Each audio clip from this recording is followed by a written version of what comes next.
Yes, you were going through so much at that time that you were struggling to find a way out. Only when you couldn't find one yourself is when you decided to give me a call. Excuse me? Jesus Christ, Mo, would you please get it through your head? I'll come around when you're at your lowest moments, when you're confused about life, and when you don't know which direction to take. Have you not questioned why I refer to you as little brother? You're an only child. That still doesn't explain who the hell you are and why you think you know so much about me. Well, I'm certainly not the angel sitting on your shoulder, nor am I the devil sitting on the opposite end. Refer to me as your higher self. This isn't an anime. This is all real. Okay, nah, fuck all that. If you're really my higher self, then why are you here this time? You're ready to close one door and reopen other doors that you neglected for a good while. So what, you came to bring me the key? Unlock the door? Pull me out of this one? Push me into the next one? You sounding real Kingdom Hearts right now, my guy. What is a man without his own vision? How is he fulfilled in life? Without your own vision, do people even know you? Can you even look yourself in the mirror? And if so, what do you see? A demon? A robot? A hollow shell? Or someone else's vision? Yes. With no vision of your own, you're still someone else's. But can you even call that living? Even if you're doing them better than them doing their self. Even so, is that living, or have you become your own worst enemy? Never lived, never died. Is life being denied? What is a man without his own vision? Thought you was a rapper, not a poet. Two sides of the same coin, dumbass. Anyway, how are you gonna fix all of this? How? You should know, Mr. Last I checked, that didn't work. And don't you gotta agree to that? And I'm pretty sure he's not gonna just say yes. Then make him. So, you don't remember what happened last time? That was over a year ago. No one does. Look, I just need a new approach. I have an idea. I'm listening. Are fighting games hard to learn?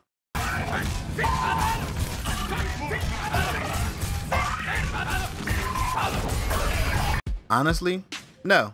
I feel like they're actually the easiest game to learn. I mean, shoot, 9 times out of 10, no matter what button you press, you're hitting somebody.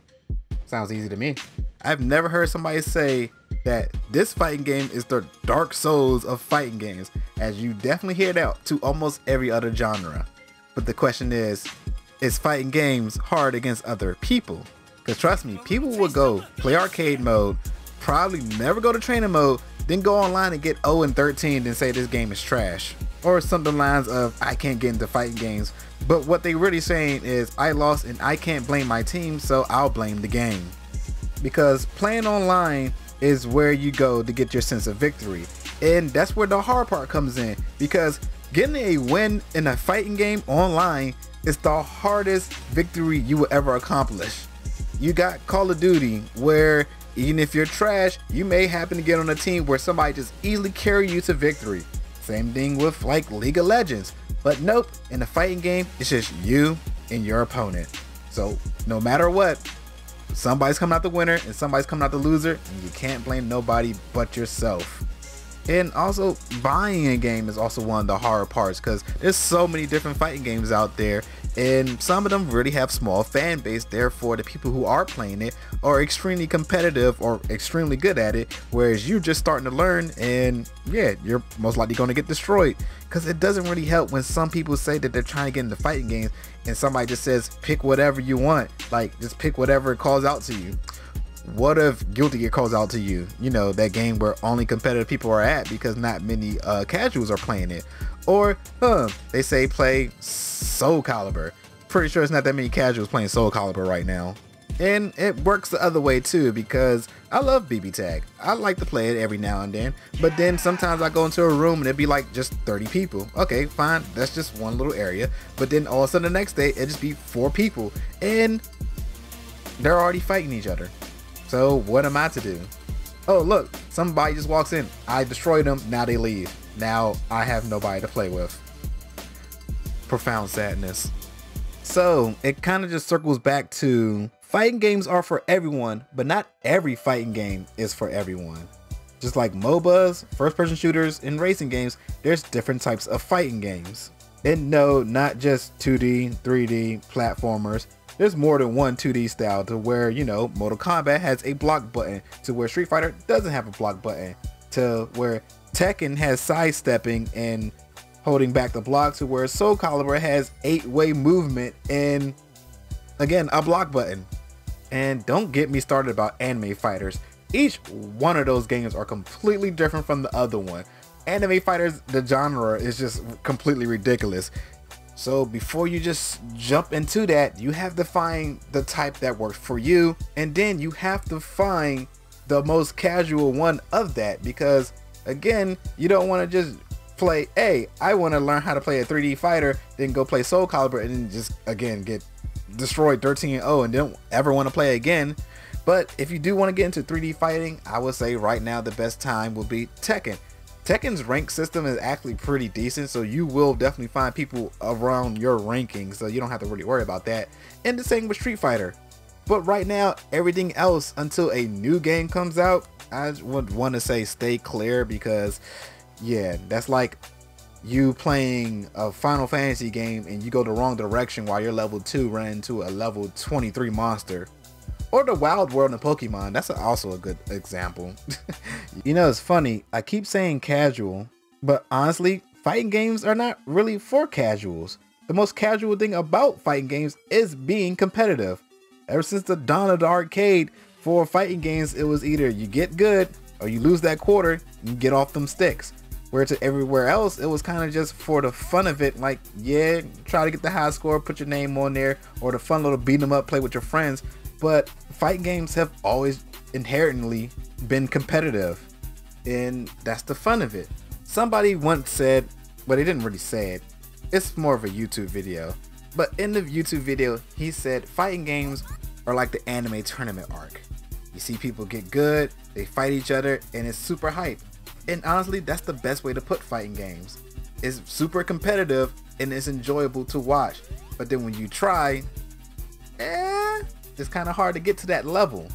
And it's hard to get to that level because the starting point is ridiculous.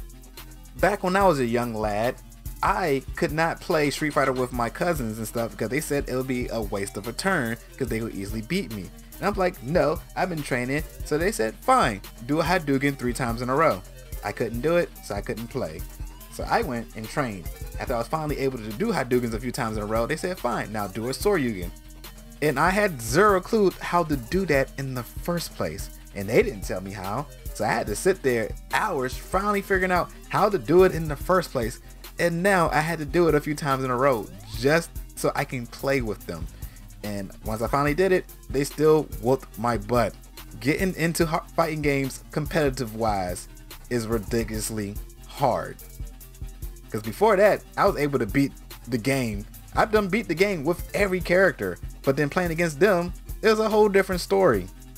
And that hasn't even changed, because now these days we have tutorial guides all over YouTube, but they're not for the casuals. People who don't really know how to play these games, these tutorials don't really help them, which is one of the reasons why I even made So You Pick, to help out the novice and the intermediate more and tell them more, because you got people saying stuff like this.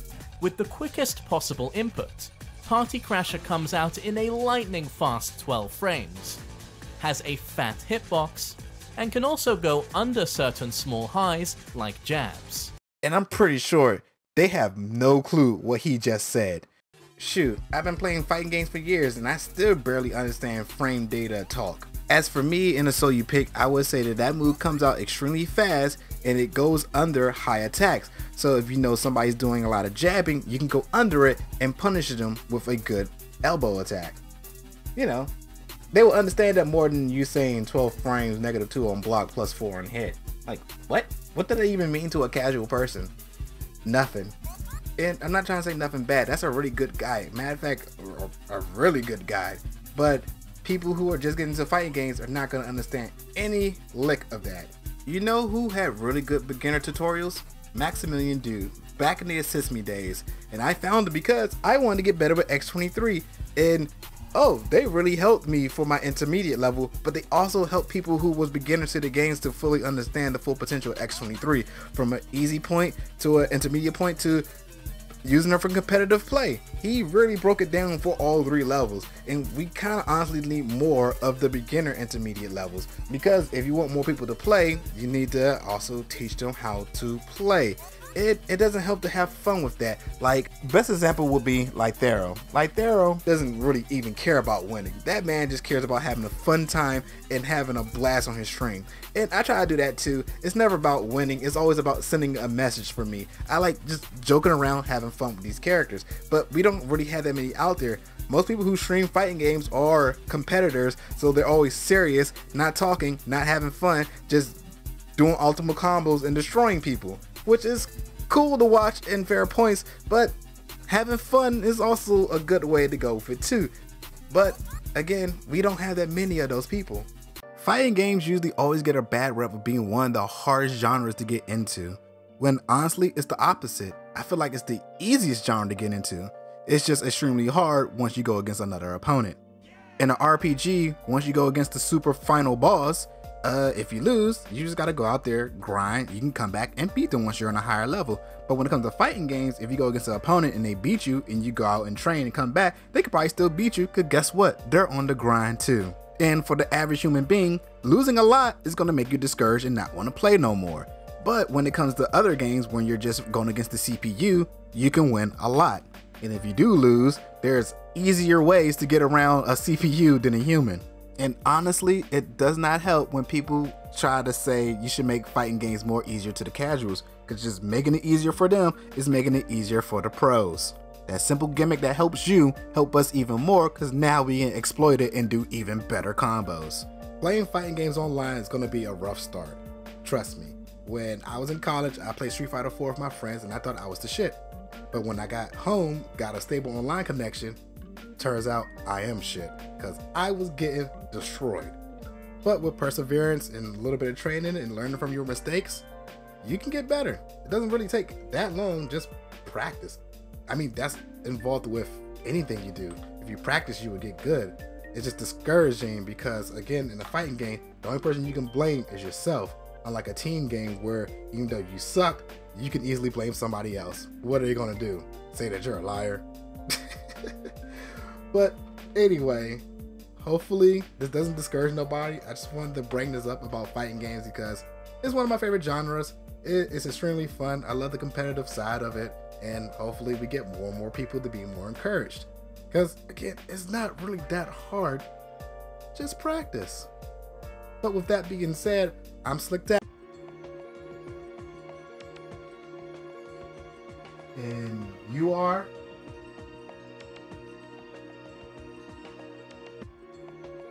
Seriously, who are you?